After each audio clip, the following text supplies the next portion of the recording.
However, the fighting was far less intense than at the height of the confrontation, which peaked before Israel pulled out its ground forces this week, with Israel having claimed to meet its aims of destroying Hamas-dug infiltration tunnels under the border and eroding militants' weapons caches.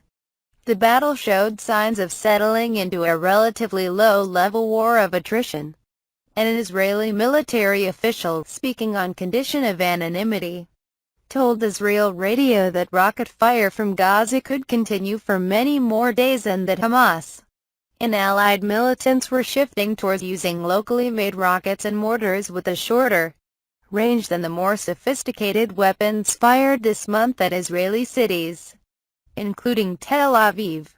Israel, for its part, appeared to be moving toward targeted strikes against militant figures, rather than the large-scale destruction that characterized the early days of the offensive. Those killed in the latest bombardment reportedly included a Hamas official and 2 suspected militants who were hit as they were riding on a motorbike. Saturday marked a second day of renewed hostilities in the month-old war after a 3-day truce crumbled Friday morning. Palestinian health officials reported 8 deaths in the Israeli attacks, including 3 men killed in a strike on a mosque in the Nuseirat refugee camp in central Gaza. See comments. The AFP Getty photo, which is used in the print edition of the paper today, perhaps contains a telltale feature. First, I note that there is a huge excavator backhoe just at the left of the picture. Other pics from the scene indicated that it was involved in digging out the rubble bit. In the course of the war in Gaza, more than 60 mosques have been destroyed and 150 badly damaged by Israeli strikes, according to Palestinian religious leaders, a tally compiled before the new bombardment Saturday, when more than 1 mosque was hit. Israel has accused Hamas of using mosques to store weapons in concealed tunnels.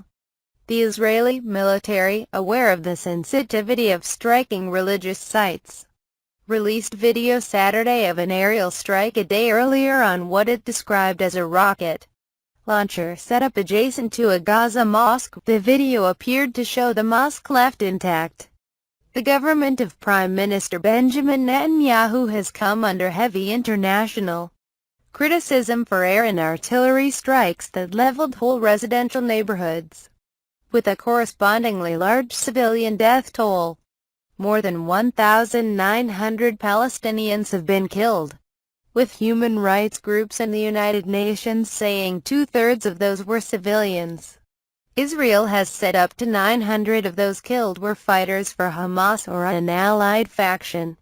Netanyahu has forcefully defended Israeli strikes on densely populated areas, saying that every effort was made to warn those living there and that Hamas had deliberately put non-combatants in danger by digging tunnels and setting up rocket launching sites in civilian areas. Meanwhile, some Israelis living in the south of the country, which remains the most vulnerable to rocket and mortar fire, are venting anger and frustration at the Israeli defense establishment. The mayor of the southern town of Cairo, Alon Davidi, lambasted Defense Minister Moshe Ya'alon, saying he had failed to deliver security. Israeli news reports said efforts to forge a longer ceasefire and address underlying issues have been fitful and rocky, but do not appear to have broken down irretrievably. The head of the Palestinian delegation to the Cairo talks, Mohammed, suggested that indirect talks were going ahead despite disagreements over Hamas principle demand a lifting of a blockade of the coastal territory as a precondition of any ceasefire.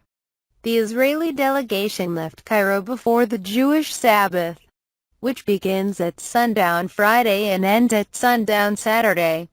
But Israeli reports suggested the envoys would return to the bargaining table.